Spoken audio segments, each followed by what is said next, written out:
is able to unmute themselves for the duration. And then also to everybody who is here, we love it when you unmute yourself because you have sort of a whoop or a woohoo or any kind of noises you'd like to make. All you have to do is press down your space bar and we'll be able to all hear you. But here we go, everyone. This is season 2, episode 35 of Virtual Boozy Brunch. My name is Belinda Chang, and I created this whole mishigosh. I don't know what that word is in Italy. In Italian, but I don't think I even know what it is in Chinese. Somebody can let me know maybe in the chats, but we love doing this. We've been doing this almost every Sunday. There have been maybe 2 we haven't done it, and we've played reruns, which we'll be doing next week. But we have so much fun, and we love to grow our Virtual Boozy Brunch family. Claire and I both come from the restaurant business. We're both sommeliers, wine directors, wine gals about town and about the globe. And it's just really fun for us to reunite and to share this safe space and this fun place to drink, eat, dance, dancersism, do all kinds of fun things together. But we are going to ask you to do something. Right now, we're going to ask you all to lean forward and make sure that your chat box is clicked so that you can see all the fun dialogue that happens during a Virtual Boozy Brunch. So it's right in the middle there. You see a button that says chat, and you'll click it, and then you'll be able to type in anything you want to type in, share thoughts, compliment someone on their outfit, or anything you'd like to do. We would also like for everybody to not let it be a passive brunch. These Virtual Boozy Brunches are a lot more fun when you partake, whether in the chats or asking questions or doing anything like that. So we're going to ask everybody to share one little thing in the chats right now. And that's, what does family make you think about? Maybe you want to share something fun you've done with family over the last week or the last few weeks, and or your thoughts on how we connect with family and all the fun sort of family stuff. So I know that right now Mark is kind of picking on a couple people to tell us their thoughts about family. We're going to ask you to go first, Karen.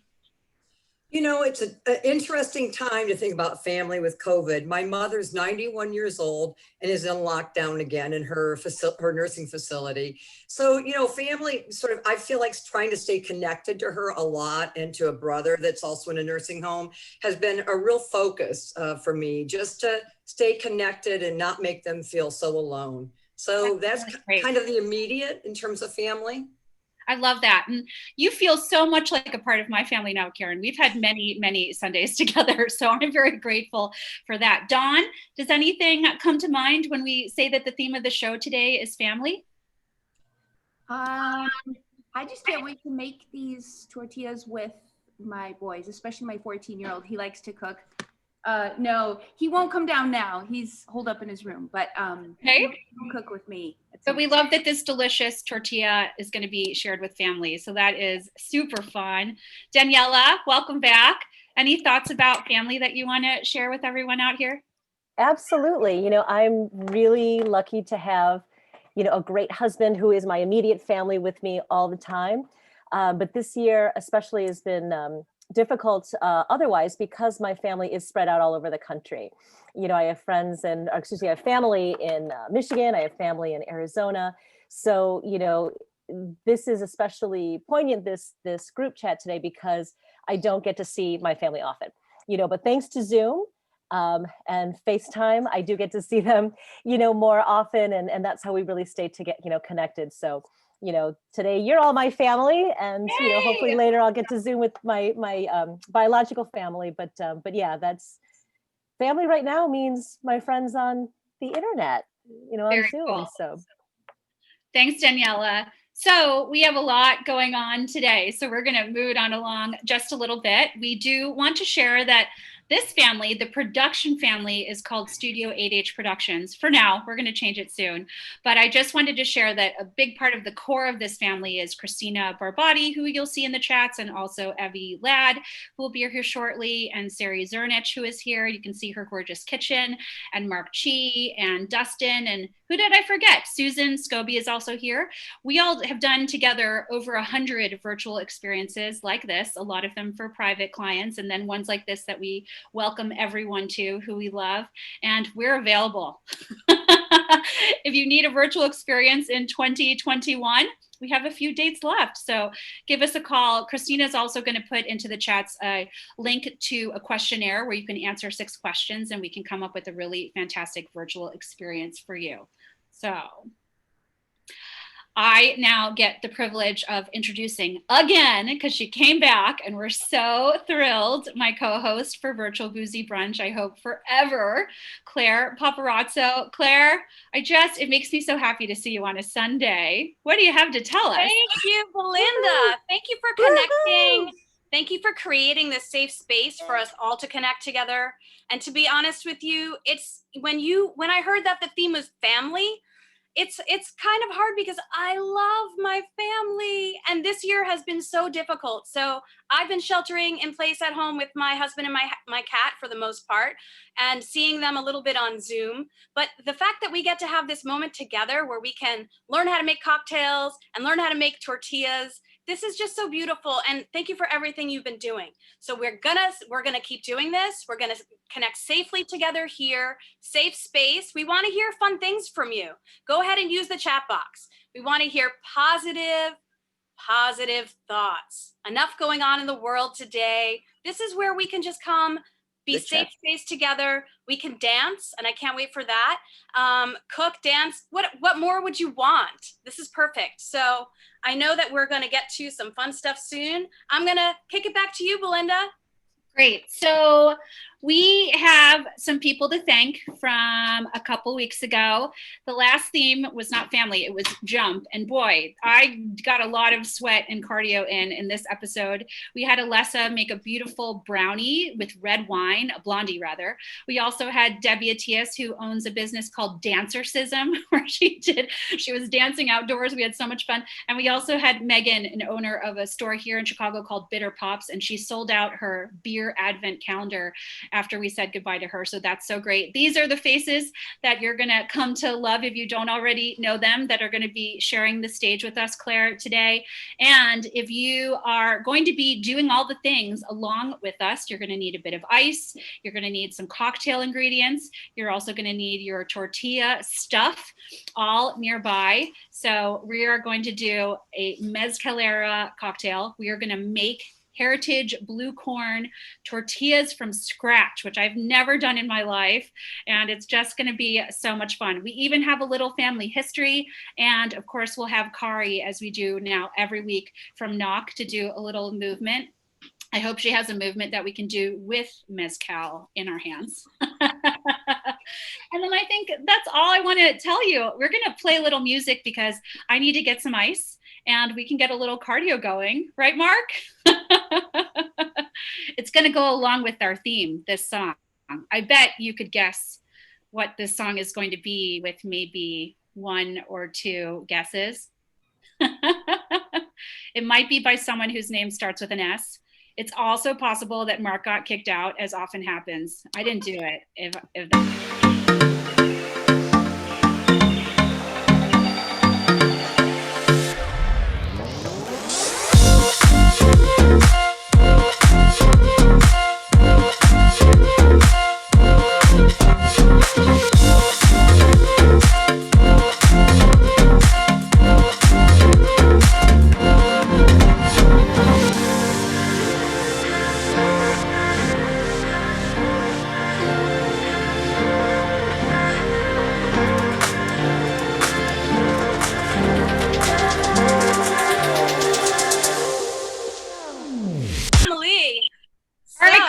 tell us what happens next. Well, next is our drink segment. I'm so excited to introduce Abby Voss. Hi, Abby. Welcome. You are the manager of the False Front Bar. This is an after-hours bar.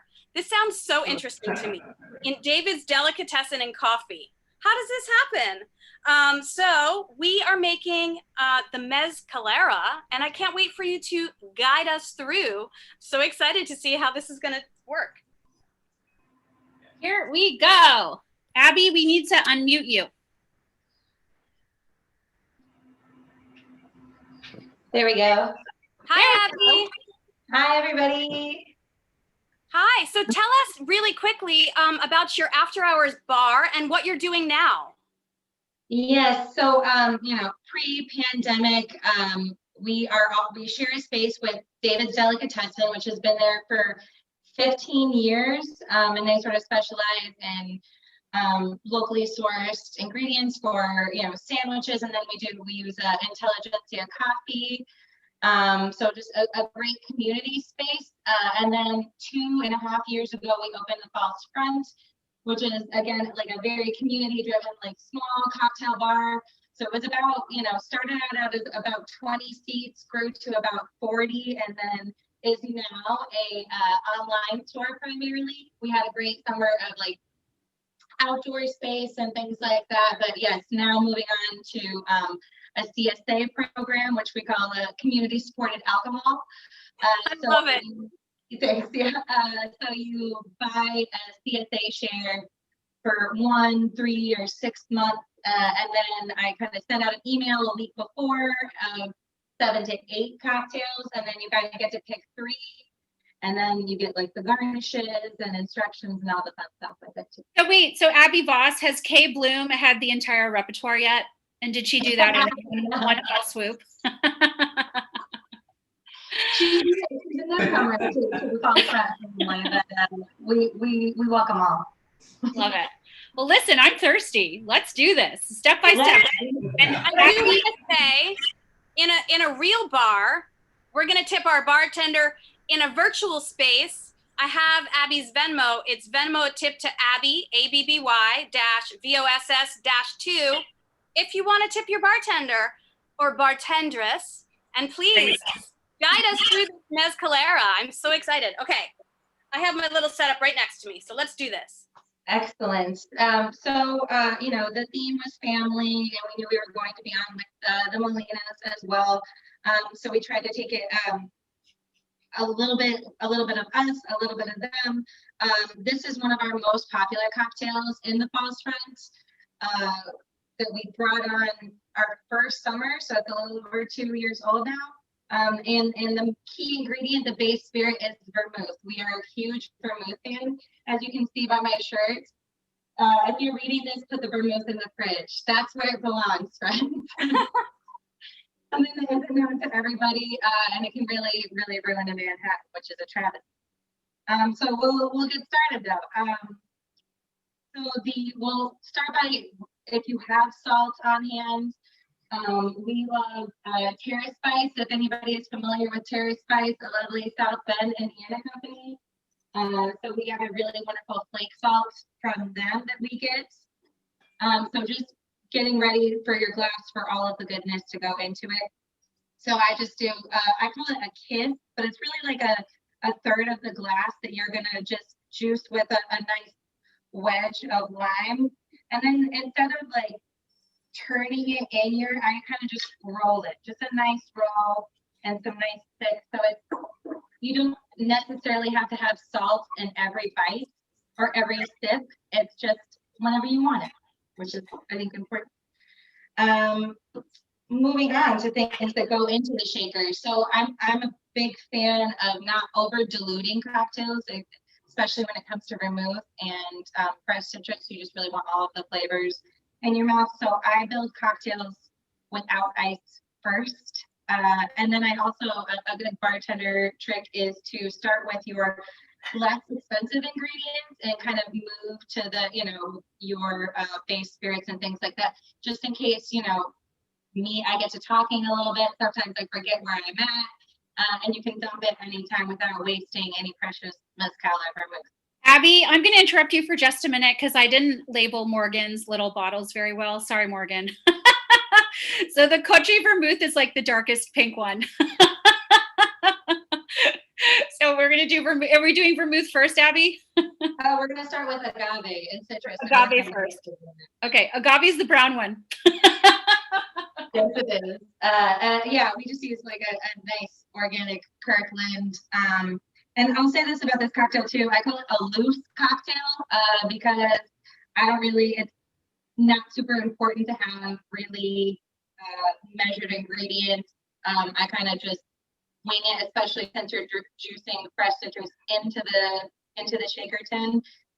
So we'll start with like a 1/2 ounce to 3/4 of an ounce of the agave. I like mine a little less sweet. So we'll start there. A nice, then we'll move on to the fresh citrus, which is super important in this cocktail in particular. This cocktail is kind of like a low ABV, low alcohol Paloma. If you are drinking at, 1 or 2 p.m. in the afternoon and don't want to totally get lit for the rest of your day. It's a good. Hey, Abby, for those of us that don't have fresh grapefruit or fresh lime, what would be the measurement of grapefruit juice and lime juice? I would use a ½ ounce of lime and 3/4 ounce of grapefruit. Excellent question. Thank you. Yeah. Excellent question, Mark. Thank you. Yeah, and so we carry these really massive grapefruit juicers. The web restaurant carries them. They make an excellent weapon against any, home or bar invasions as well. Very, very heavy. That's perfect. I pre-juiced all my stuff just so I could watch you do it. Make sure I'm doing it right. Good move. That's a good way. That's a great way to do it. And then you're going to do, so half a grapefruit. So again, like I said, loose cocktail, you might get a little more juice one time. It might be a little bit different the next. And I think that there's just something kind of magical about that. I like all the vitamin C going into this cocktail too. Yes, Healthy. It's breakfast. Yes, it's very on theme. it is. So yeah, and then lime goes in there. And then we can kind of move on to mezcal, which I'm assuming since a majority of us are booze drinkers here, that we all are familiar with mezcal. I call it Big Daddy Agave because it's sort of the overarching term, unless you get into like domain origins and things like that. An overarching term for agave distilled spirits. We really love in this particular cocktail, Monte Lobos. It is translates to mountain wool, and it is really smoky. The owners also own a Scotch company, so I think it's a little bit smokier than most, and it's only a ½ ounce going in here, so it's really adds a nice flavor to it. These are this is the 5th generation mezcalero, which is kind of the inspiration for the name. But we're more of a feminine bar, so it's a mezcalera. There you go. Yes, and so yeah, these guys are sustainable. This is 100% organic. They don't use any wild agave, harvest any wild agaves or anything like that. And I think that the mezcal, and I know this is a wine community, so I'll say this only, but I really love, I feel like the terroir of mezcal is so important and is much more diverse than even a lot of wines, because the age of the agave plants, like it is a minimum of 8 years, and it can go up to 30. So you're getting, decades of vintages and your agave spirit. So we really love that one. And then last but not least, in terms of things that go into the shaker, is the vermouth. We love Cookie Rosa here. It's a great Italian. They're some of the original vermouth makers. Like I said, this is vermouth means family to the false front. It's kind of one of the first things that we fell in love with and continue to explore. This one goes, we put it in our Manhattans. We put it in Negronis. It's just this fabulous color as well. So 1.5 ounces goes into this. So again, this is your base spirit. This is a majority of what's in the cocktail. If I'm ready, can I put it over ice and start shaking, Abby? I'm thirsty, girl. I know you are. So with your ice, get a really big scoop, because I say this all the time, but it's a shake and a dump, which is really not a great term. But over dilution is so important to avoid, especially in this cocktail. So I get lots of ice in there. Like A big scoop, like my tin is almost full. yes, that's exactly what you want. And then we're gonna shake it for about 10 seconds, or when it's kind of too cold to touch. Job, Let's everyone. do it.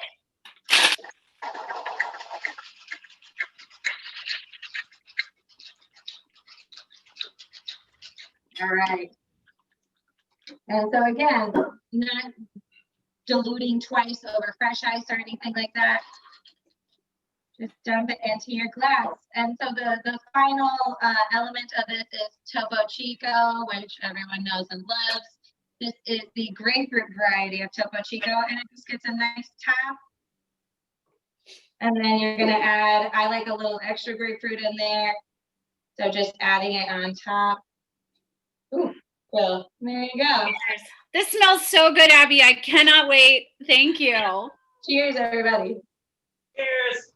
Cheers. Fabulous. Thank you, Abby. Oh my gosh, you are So delicious. mezcalera guru at this point. We've been making it a long time. I'll tell you that. It's divine. Thank you for walking us through it. Of course, of course. So don't forget, if you loved what Abby shared with us, don't hesitate to Venmo her a tip, and also check out their Instagram. It's so great at the False Front. You'll get cocktail ideas, and if you live nearby, you're able to pick up all of her delicious creations to go. So that's super fun. All right, Claire, are we ready for this next part? Because I am. I'd like to introduce Aaron and Christy Harris, who own a business called Molino Tortilla, and Kay Bloom told us about them as well, and she loves what they do, and we now also love what they do. So they had a market with composed food. They sold their tortillas, and now they also have a beautiful collection at molinomarket.com of all kinds of really crazy things, like the Bentley of all tortilla presses. So we are going to make heritage blue corn tortillas with Aaron, and then we're going to learn a little more about the family business and the family story from Christy. So if we are all ready to go, Aaron, I am going to make sure you are highlighted, and I am going to turn the spotlight over to you because I've got a drink, I've got some mezcal, and now I need something to eat. No, guys, it's fine. Yeah. Well, thank you, Abby, too. That was awesome. We're probably gonna drink about 5 more of those today. So we're super excited to be here, though. Thanks for having us, and thanks for featuring our little business here. Let me get muted again, sorry. There we go. There you go. Are the corn tortillas gluten-free? We have a question from Molly, who's gluten-free, who's going to be cooking along with us today. 100% gluten-free. So the cool thing about our tortillas, that actually brings us to our next point. So our tortillas are only made with 3 ingredients. It's corn, water, and a trace of lime from the cooking process. So no gluten at all. That's one of the big reasons why we kind of started the company. My wife, Christy, is also gluten-free. And so, it started from us trying to make good tacos at home and looking for good corn tortillas, since the gluten thing. So a lot of stuff we do is 100% gluten-free. The pan dulce is not, but the tortilla is absolutely. So we should have what, Aaron? We should have this guy ready to go and unwrapped, and we should have a pan de masa, and then we have some Oaxacan cheese. Some people got some quesadilla cheese as well. We had to mix and match there, but really high quality award-winning cheeses. So we're really happy to have those in stock, and you should have a pack of tortillas as well. And then if you got the deluxe, you got the deluxe, Rolls Royce of tortilla presses there. So super excited about those as well. amazing. We're going to talk a little bit about corn first, and then walk through what we're going to do. So the first part of it is just kind of what makes us a little bit different than what you might want in the grocery store. And so we're not doing anything new here. We're actually making tortillas the same way they've made tortillas for thousands of years. So the process we use dates back about 6,000 years actually. It's called the process of nixtamalization, and all that means is you're cooking corn in a water solution with lime. And when we say lime, it's powdered limestone. And so this process, what happens is you cook it and you let it soak overnight. And what it does is it breaks down the corn, and it also releases a lot of nutrients in the corn that helps your body absorb them. So in a way, it's one of the original superfoods actually out there. So today, what we're going to be doing, what makes us a little bit different as well, is the type of corn we use when we cook with corn. And so we source a lot of our corn actually directly from small farms in Mexico. And so one thing we wanted to do was highlight agricultural diversity in our business. And so we've kind of done a lot of research and looked at a lot of places. We've been able to source some really beautiful different varieties of corn. So we have yellow corn, red corn, blue corn, and we're also sourcing locally as well now. So we have our friends at Grainer Farm down the road. They're growing some corn for us this year that we'll be able to use. So we'll have some really interesting local corns and also Mexican corns that we're using, instead of just your standard variety of white corn that you'll find in a grocery store. I mean, Aaron, also, we are in the center of corn heaven, right? So we should have all the good stuff pretty close by. There's a lot of corn. Yeah, it's really interesting how it all works. The thing about America is most people are growing yellow or white corn. And so there's not a lot of interesting varieties being grown on a large scale right now. We're hoping to be a vehicle to help change that. And a lot of farmers have been really receptive to that. And they're really looking forward to growing some different varieties. So definitely interesting stuff there. And so what we're going to go over today is we're going to first learn how to just reheat your tortillas that you're going to get out of the pan. So this is going to apply to tortillas you can get from a grocery store as well, but also the tortillas you can get directly from us. And then, go ahead. Oh. And then we're going to use fresh masa that we use. So when we cook our corn overnight, what we do after that is we grind it in these really cool volcanic stones here. And so this grinds the cooked corn up into a dough, which is called masa. So that's what we have right here in this package. So you guys can go ahead and open that up. So is masa something that you can generally buy in the store? I think, I'm a little bored at home. And so whenever there's a step that I can do myself, I think it's really fun. And, it's so satisfying when you do parts of a thing yourself. Absolutely. So if you're lucky enough to live in an area that has traditional tortillas, you can absolutely go there and buy fresh masa. So a lot of people will do that if they're making tortillas at home or tamales. You're going to go to your tortilla and pick up some fresh masa there. From the grocery store, you're able to buy masa harina, which is the flour, which you're going to reconstitute with water. And that all it is a dehydrated corn flour. In a pinch, that's going to work really great. It's going to be better than the tortillas that you find on the shelf because it's not going to have all of the preservatives and stuff in them. But that stuff also, you don't get the nutrient denseness of the fresh masa and also the flavor. You're going to miss a lot of that corn flavor in them. They're good in a pinch, definitely. That's kind of how we started off, was cooking with masa harina. It's very easy to make. But if you want to go the extra step, definitely try to find some fresh masa. You can get it directly from us. We ship nationwide now, or you can find your local tortilla that's doing nixtamal corn and get it from them as well. So great. So you heard it here first. They now ship nationwide, people, so you can get it anywhere. And I have a feeling that once the word gets out on this stuff, it's going to start selling out all the time. Hey, we're open to that, definitely. So first step we're going to do next is we're going to heat up these tortillas that we have in the pack, right? So you can buy packs of tortillas from us as well. You can stick them in your fridge. They're going to last about 7 to 10 days refrigerated. So we don't use any preservatives or additives in our tortillas. So it's just corn and water. Or you can freeze them for up to 3 months too. So if you buy a large quantity and just want to stick them in the freezer, they work great that way. You can pull them out and reheat them very easily. So they definitely last in there. So the first thing we want to do when we're heating up. Quick question. If you do make a bunch of tortillas and you freeze them, you need to defrost them first, or can you just stick them straight from the freezer to the pan to reheat them? Exactly. Yes, you can stick them straight from the freezer to the pan and reheat them. Especially because what we're going to do is add a little bit of moisture to the tortillas, and if you put them in the freezer, the ice crystals will take care of that for you. Nice. So what we're going to do first thing. And this applies to tortillas you'd find at the grocery store too. So you don't really just want to throw them on a griddle and heat them up that way, because the starch is going to crystallize and they're going to become really hard. You're going to flex them, they're going to break, you're going to have broken tacos, and nobody wants that, right? So what we're going to do is we're just going to dip our tortillas in a little bit of water. And what we have here is just an ungreased hot skillet. So this is on high right now, really hot heat. We're only going to toast it for a couple seconds. I'm going to make sure I have my spatula handy. So we have that, but all we're going to do is take the tortilla and dip it in some cold water. And then you're going to look and put the smooth side down on the skillet here. So you kind of hear a nice little sizzle there. Aaron, how hot should the pan be? Hot, medium high is what I always do at home there. Okay. And you're just going to want to let that sit for about 7 seconds here, and then take your spatula and give it a nice flip. And let that heat on the other side there. And you'll see it start to relax a little bit. The tortilla is just going to relax with the water. That the moisture is going to help the starch kind of relax a little bit. And so you see, you got a nice flexible tortilla here at the end. You know, it's going to fold nicely. You're not going to break your tacos.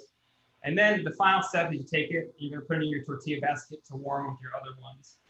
Now, did you dip both sides of the tortilla in water, or just one, or just the smooth side? Both sides. You can dunk it. Yeah, just really quickly dunk it. We're going to do it one more time. Like, Aaron, that we're now treating the tortilla as a real person, right? It's got a little, yeah, it gets a moment to relax. It gets a little hydration. I mean, we're giving the tortilla like a whole spot. Baby your tortilla. If you want solid tacos, you got to go the extra mile. That's what we're all about. So we're going to do another one here for you guys. So just dip it in a little cold water. Put it smooth side down on that skillet there. Let it warm up. We're working on a little induction burner, so it's not as hot as our oven or stovetop would be at home, but it's working just fine. I guess I never noticed that a tortilla has a smooth side and a rough side. Learning new things. Go ahead and take that out after a couple seconds. Yeah, and it's okay if it sticks a little bit to the pan. You're gonna have a little bit of specks left over on there. It's gonna be all right. But as long as you have a smooth non-stick surface, you should be okay. That's why it's important to kind of do the smooth side first. If you do it on the rough side, it's all gonna stick right there. Right. Smart. How's everyone looking there? Is everyone doing okay? My tortillas are relaxed. You haven't relaxed? Did you give them a drink? Yeah. Add a little mezcal into the pan. We're good to go. We're good to go. Yeah. We're gonna invent new things here. So the next step is, yeah, you stack them in your tortilla basket or your warmer, whatever you have handy. You can also use a kitchen towel and just fold them in half. And the warmth is going to transfer through the tortilla. So they're going to help each other steam and relax in there while you're waiting, while you're cooking up your fillings or whatever you're going to use. Great. And that's basically it for reheating tortillas. Really super easy to do at home. And like we said, if you have them in the freezer, they're going to have some ice crystals on there, so you might not have to use as much water for them. Cool. We got any questions there? We good? Oh, we're ready. Awesome. Now real quick on these guys. If we're gonna freeze these, is there any special way to pack them up? No, I would just try to get the air out of them. And then the one thing you can do, Mark, if you want to just take one tortilla out at a time, you can put a piece of wax paper in between them so they're easy to peel out, so they don't get frozen together. Oh, got it. All right. Little tricks. All right, so we're gonna put that away for now. And we're gonna get our deluxe tortilla press here.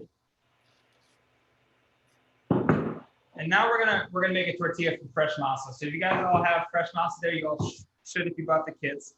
We're gonna go ahead and make one in the tortilla press. And if you don't have a tortilla press, you can get away with using 2 flat surfaces of any kind. So if you have 2 cutting boards, something like that. I've also seen just in between 2 pieces of plastic, people put a ball in there and then use a dough roller to roll out a tortilla at a time, or plates as well. You can use them to smash in between. So anyway, to make this little ball of almost Play-Doh nice and flat for you is going to work. A good tortilla is always really nice and thin. So if you want to get it as thin as you possibly can.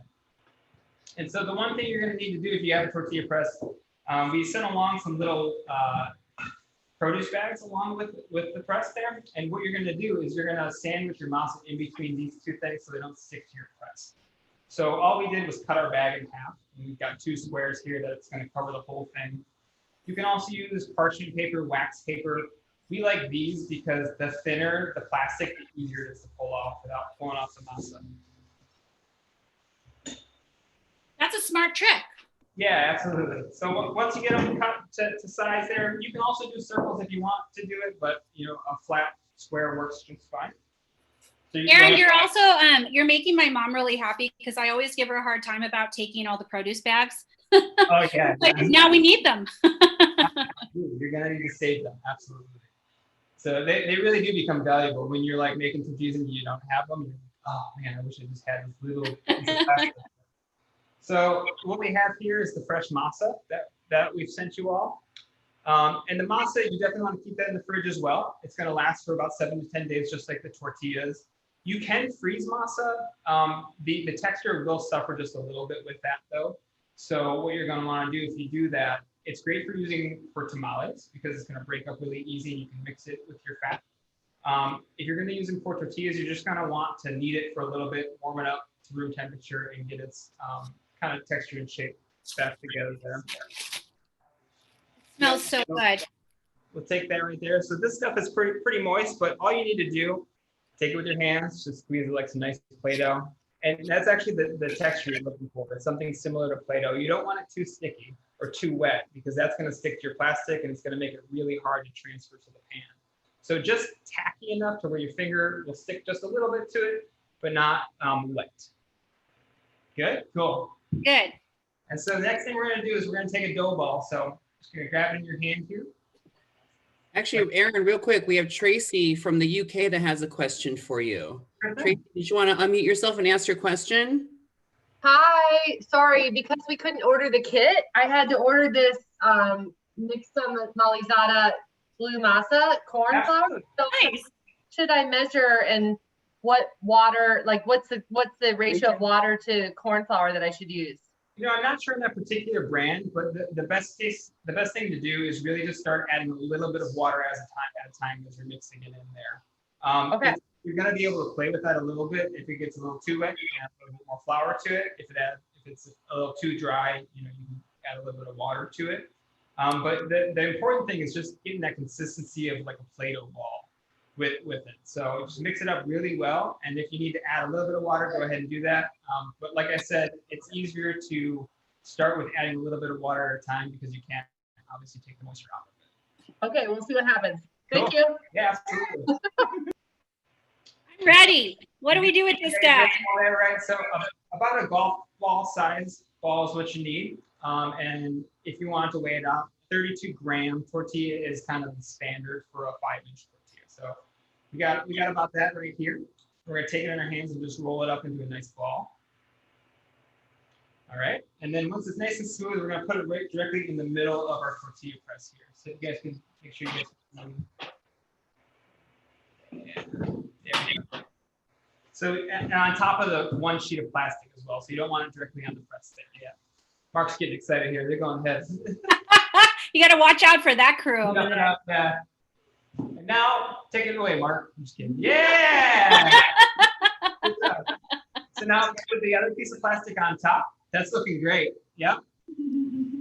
There you go. He's done this before. He's a ringer. Absolutely. I also see some tortillas happening, Team Houston. There's Jeff and CJ making them along. Yeah. The rough men pressing the press down. Hi, everyone. Hi. So now that you press your tortilla into the flat disc, you know, you're gonna take that top layer off. And here's a little maneuver that you're gonna need to learn. It takes a little bit of practice, but what you wanna do is you wanna take your hand about halfway through the masa there and then flip it over. And you want it to hang just a little bit off your hand here. So as you can see there. And then what we're gonna do is on the pan, we're gonna lay it directly across and let it just slide across. Because what we want to avoid is just smacking the tortilla down on the hot pan. It's so cute. There you go. Nice. Yay. There you go. That press, it's really a Bentley. It's good. Yeah. So we're going to heat it for about 10 seconds on the first side. And then we're going to do a nice little flip. I think my pan got a little cool here, so might need to do a second one after this. So the trick to this is you're going to want to flip it 2 times. So you're going to cook it on the first side for about 10 seconds, and then you're going to flip it and let it cook for about 30 seconds on the second side. And then you're going to flip it back one more time for about 30 seconds, and that's going to be your final cook. And what we're looking for, if we've done it right, is we're going to get a little bit of puff. You might not be the biggest puff in the world, but if you get a little bit of puff in there, kind of like a pita, that's what we're looking for. So my skillet wasn't all the way up to temp there, so it might be we might have to do another one, but. And no fat and no oil in the pan? No oil in the pan, yeah. You don't want any oil in the pan when you're cooking them this fresh. You can always heat them up with a little bit of oil if you're looking for a taqueria style taco. You can put a little bit of oil in the pan and heat them up that way. We like to use just a little bit of water when we're heating ours up, just to bring that moisture back. We like that fresh corn flavor. All right, so this one we're probably gonna have to redo again once it gets up to temp. But how's everyone else doing out there? It smells so good. I'm so excited. Good, and you're going to want to use a pretty thin spatula with that. It might be kind of hard to get under the thick ones there. Mine looks legit.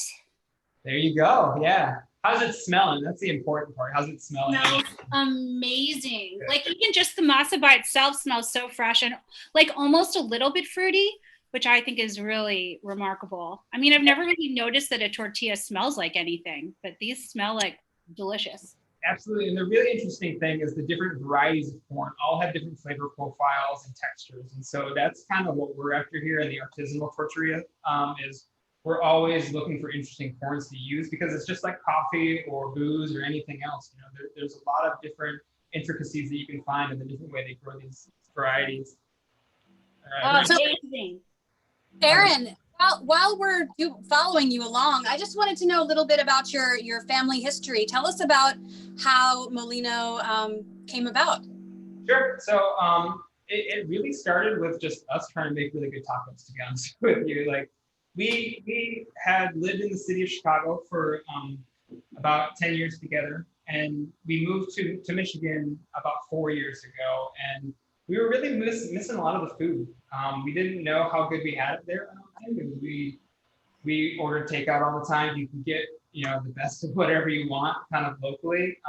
And being here, there's some really great food options. There's some people doing some really good stuff. But I think when we moved here, we just didn't know where to go. And so we started cooking a lot more at home.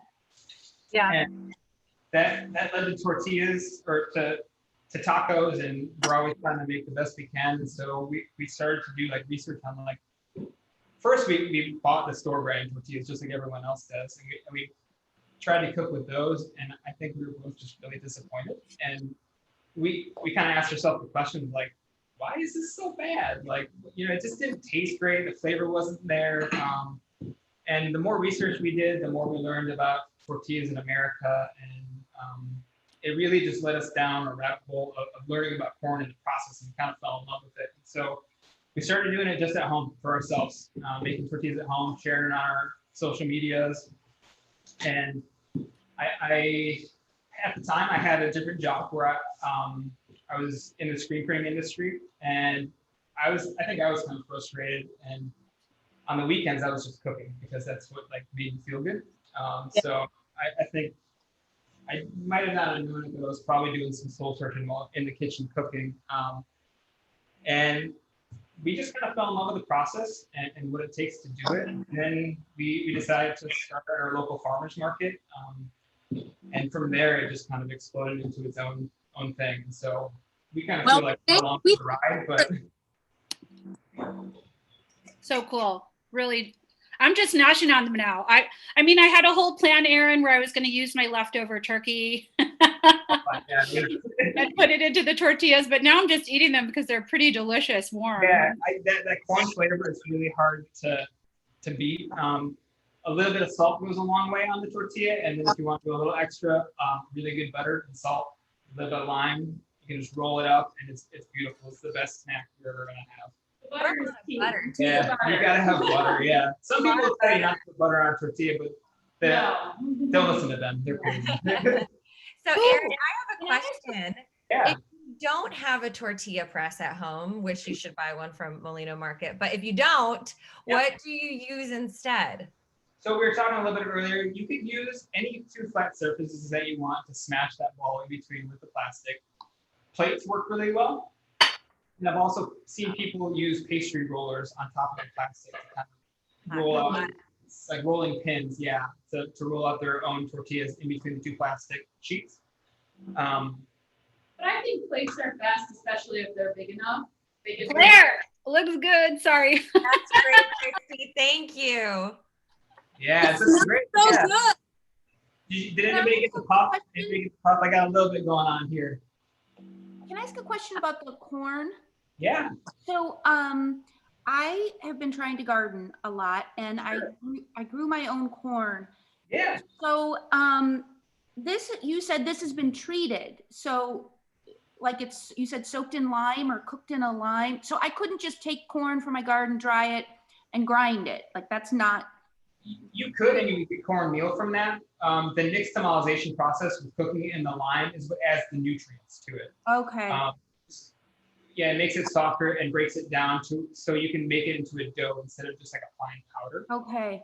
And so when we grind our corn, it's a wet grind too. So you're not getting a flour out of the end of it. You're actually getting like a wet dough, just like the masa. Okay. So it would be like the kernels dried, or do you cook them when they're still like fresh plump kernels? Or You want them dry because you want all those sugars to turn into starch. okay. So Yeah. the kernels would be dried, and then you cook the kernels in the lime solution. Absolutely, yeah. Okay. So it's like just water and then the lime that we have here, the powdered limestone. It's also called cal. You can find it in any Mexican grocery store. They'll have it in bags. Pickling lime is also another name it goes by. Okay.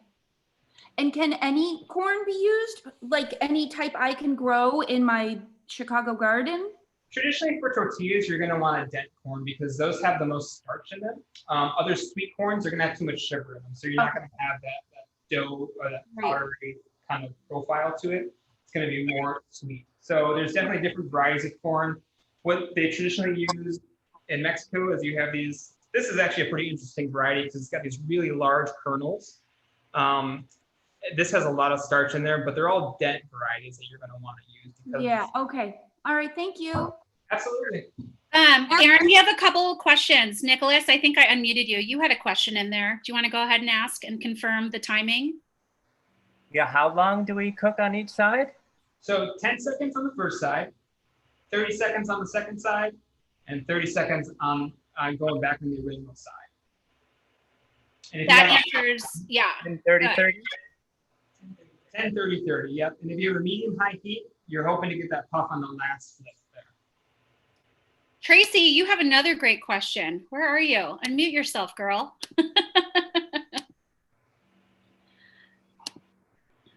Tracy, are you there? Andrea's with me. She has the question. What's the question? About the cracking? Well, yeah, it cracked. We kind of put it on in the pan, and it just cracked and dried up, and it was in about 5 different bits.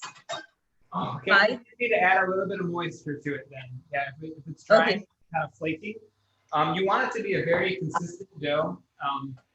So I'll hold this up here if you guys can see it. And you can almost stretch this a little bit. It's got a little bit of to it and body. So a little stickier, a little wetter is probably what you're looking for. Because the first one was too runny, now we went too dry. So we'll go in with a bit more moisture. It's all good. Yeah, it takes a lot of like trial and error to really get it right. Yeah. I'm still learning things every day from masa, so it's definitely don't get discouraged. Andrea's a school teacher, and she's going to teach her kids how to make tortillas like instead of Play-Doh. This is happening in Scotland. I love that. I love that. That's amazing. Yeah, I think honestly, our son he's into like pressing them, but not into so much eating them. But I think just being around the stuff, we take them to the farm that they're growing corn and everything like that. We just want to show him like this is where food comes from. This is what it takes to get it. And I think that it speaks to a lot of when you see it on the grocery store shelf, you don't think about it. And that was a big and in Scotland we do a project in the schools called From Farm to Fork. Yeah. I like that. It's mostly about like meat products and to teach children about where meat comes from, and if you're going to eat it, this is the process that it goes through, and rather than just eating the final version on their plates, Yeah, everyone's so disconnected from where their food comes from, and the kids especially, those are the ones that really need to learn. I don't know about in Scotland, but in America, the average age for a farmer is something like 65 years old or something like that. So we really need to get young people excited about this stuff. Yeah.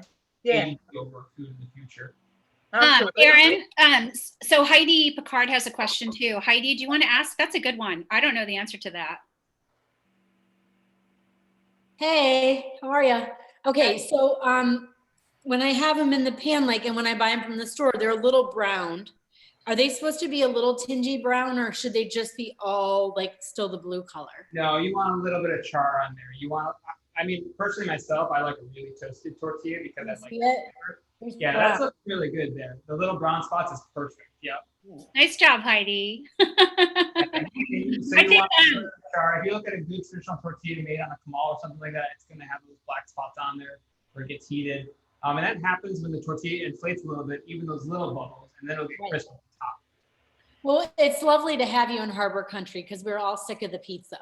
So Have you been to Silver Beach Pizza yet? Yeah. You know, anybody wanting to open a Thai restaurant, we're all over it.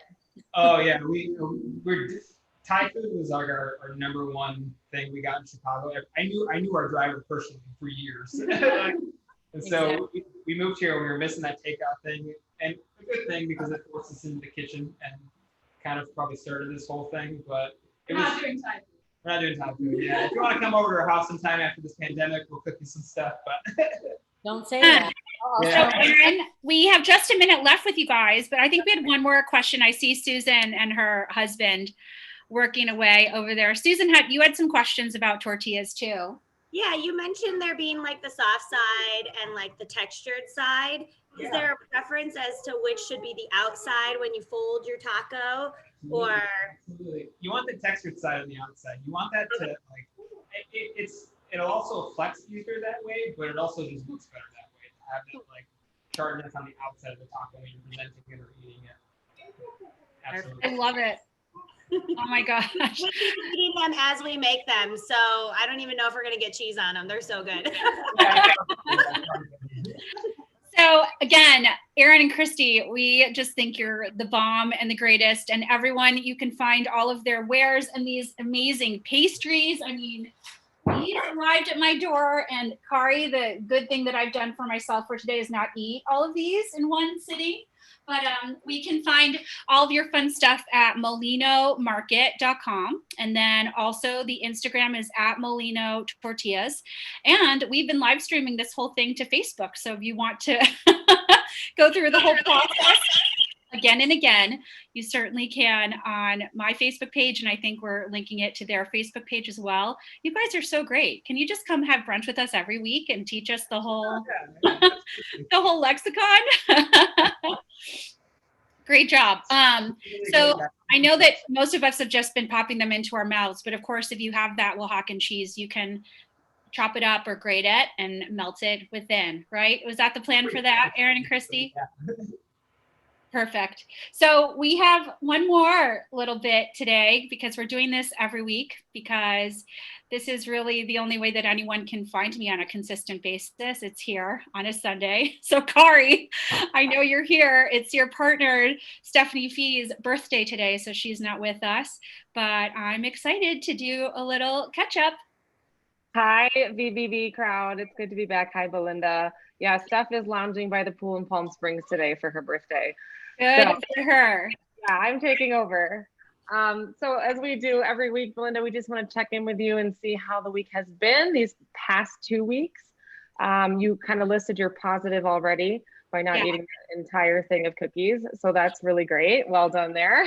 Thank you. I don't know about everyone else, but certainly there are a lot of temptations for the holidays.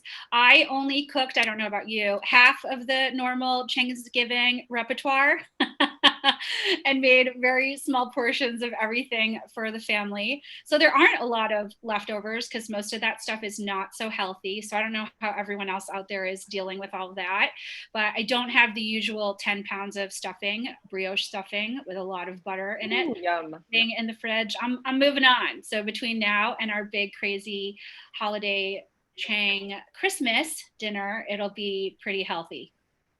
Awesome. And also a reminder, if you are trying to just keep it a little bit healthier, use your freezer. Put a couple of things that you want for the week in your refrigerator and then stock it away, and you can bring it out, later down the road. I love that. So I feel like awesome. these tortillas are pretty healthy though, Kari, right? We can do well, all I was going to roasted say veg. too, my other question for you too, is always, what have you done this past week or sometime recently that has been kind of like we call it an uptrade, how you make things a little bit healthier? But absolutely, these tortillas are, from scratch made into this gorgeous thing. So we kind of always talk about too, the highest quality ingredients you can find is the best. So this is a great way to do it. Have these tortillas, fill it with delicious vegetables and, lean proteins, whatever. So good, so delicious. That's great. I love it. That's my plan. I mean, I'm not gonna lie, I was never that into the corn tortilla. Whenever there's a choice, at Chipotle and all those places, I always check flour. But now that I've had this version of corn tortilla that's so delicious, I'm definitely making that switch. Is it called an uptrade? I'm uptrade. An uptrade. You're uptrade. Well done. Corn tortillas. I actually just went online to look for the masa, and it's already sold out. It's out of stock. See? So good job, guys. Aaron, please restock. Okay, so then my last question for you, Belinda, is just in this next week, kind of something that you're going to work on, a habit to move you towards your goals. Well, I'll tell everybody, I don't know who has one out there, but Evie, who works with me as a production assistant, convinced me to buy, it wasn't a hard sell, a mirror. So does anyone have one? Oh, yes. It's like the Peloton. You can buy it for $0 down and get it delivered and installed. And so I've been playing around with yoga, and they have Tai Chi. They have a Tai Chi guy. So I'm super excited to continue to use that every day and as much as possible. Good. And just again, I know I always tell you this, Belinda, but start with a small attainable goal. Maybe like, if it's not every day, maybe it's every other day, maybe it's only 10 minutes, but just getting that movement in is key. And I'm doing so much movement, whatever allows me to have a lot of those corn tortillas every day is what I'm going to do.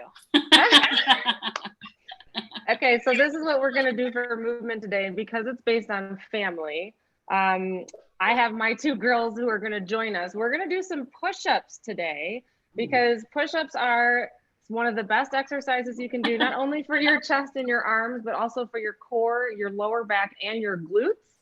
So, everyone knows how to do a push-up, but we're just gonna do a couple variations here that you can see, and you can take them into your week and add them in with your family because they're super fun. I love it. Family push-ups. This is awesome. We're gonna do family push-ups. These are my daughters. Come here, girls. Susan, I think this is gonna be Ricky doing these push-ups. Yeah. Ricky, get ready. There's Claire, and then my little daughter, Rini, who's the ham bone. Hi. So Claire's just going to do a regular push-up. Come on, Claire. I'm going to do one on my knees. Come on, Reen, hop on. All right. And we're just going to get down, do a few push-ups, and there we go. I'm ready. Ah, you're heavier than you used to be, Rini. All right, girls. So just remember when you do, oh, Belinda, I love you. Thank you for doing that with us. Just remember when you do them to really keep your glutes engaged so you don't hurt your lower back, and start on your knees if you want to, but they're the greatest push-up ever. Best for it's a good all-around push-up. That's why they're one of the oldest exercises ever. Yes, Belinda. Good job, Claire. Woo! How many per tortilla? Yeah, there you go. That's perfect. You have to do two push-ups per tortilla. Perfect. Okay, there you go. I love it. Thanks, Kari. That's great. I'm going to incorporate those into my entire week, and I hope those who want to follow along do that too. But everyone, it is 1:58. And boy, was that really fun and delicious. Thanks to Abby Voss at the False Front Bar, who of you are in Michigan and in the neighborhood, you should definitely go pick up some cocktails, and you can find her on both Venmo and on Instagram. And thank you also to Aaron and Christy from Molino Tortilleria. You guys are so awesome and fun, and I love your spirit and your entrepreneurial and business spirit too. We can't wait to have you back. And that's the end, Claire. I mean, we did it, I think. This was great. Blue corn tortillas in our life forever. And push-ups. And push-ups. See, we now have this new goal with this virtual BOOZY brunch thing that we don't stop until we're sweating. So. Accomplished. Well, we loved having all of you with us here today. I think that we are going to be playing a rerun next week, and we'll let you know which one it is. We did that last week, and it was so much fun. We had a little bit of a watch party. I'm pretty sure we were all drinking champagne and having a lot of fun. So we're still here for you on Sundays when we're not here for you in real life, but we are in real life. It's still virtual. It's still happening. I'm not sure. We'll have to figure out that whole thing. But Christina always lets everybody know about what's coming up in the following weeks. So you'll see a blast from us soon about all the cool stuff that's coming up over the next couple of weeks. We have some pretty amazing guests, and we're just gonna play a little song to play ourselves out. And then we'll unmute everybody if you want to hang out with us a little bit longer and talk about things. We're here.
So good. Great job. Great job, Erin and Christy. Great job, Abby. Great job, Kari. Thank you to everyone.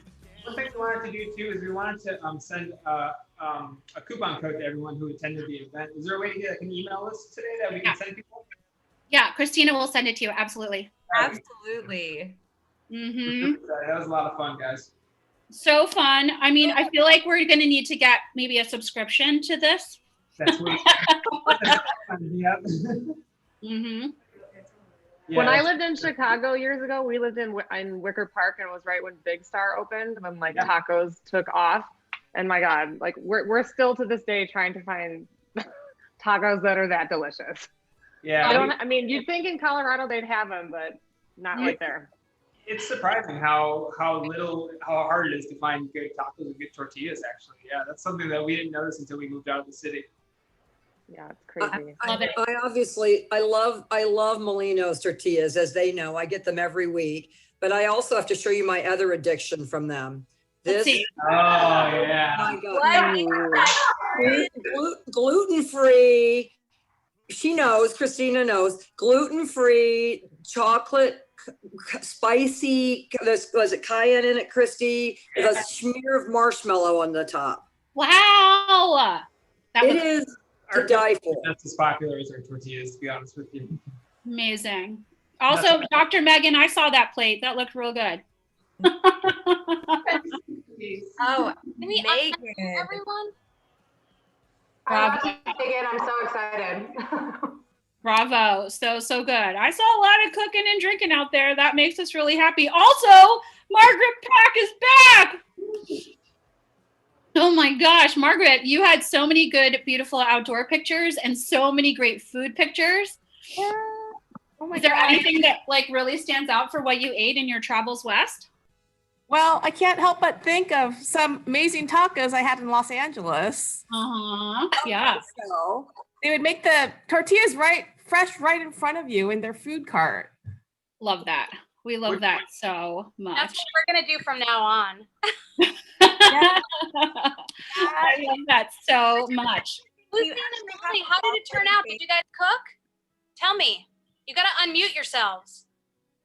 I made a quesadilla. It was divine. Fabulous. Very Lucy. nice. Yes, yeah, I wish I could show it, but I ate it too quickly. That's a good sign. Lucian, thank you. Molly, how did it turn out? It was so good. I think I made the tortillas a little too thick, but so good. They're good that way. Keep practicing and eating them. That's the Yeah, part. I'm gonna keep practicing. I'm So gonna have nice. a night tonight. I also see Nicholas and Louise having some tortilla action. How are they? Hi, Louise. They're so good. Yay. Listen, I mean, Nicholas took the Sunday off. He's never been able to come until this episode. So Aaron and Christy, thanks for getting my former New York roommate to come to one of these. It was you. My mom is camera shy. She might still be on here, but she just texted me this picture of her tortillas. Oh, so good. Loving them. So thank you, Aaron and Christy. Yeah, we're so happy to do that.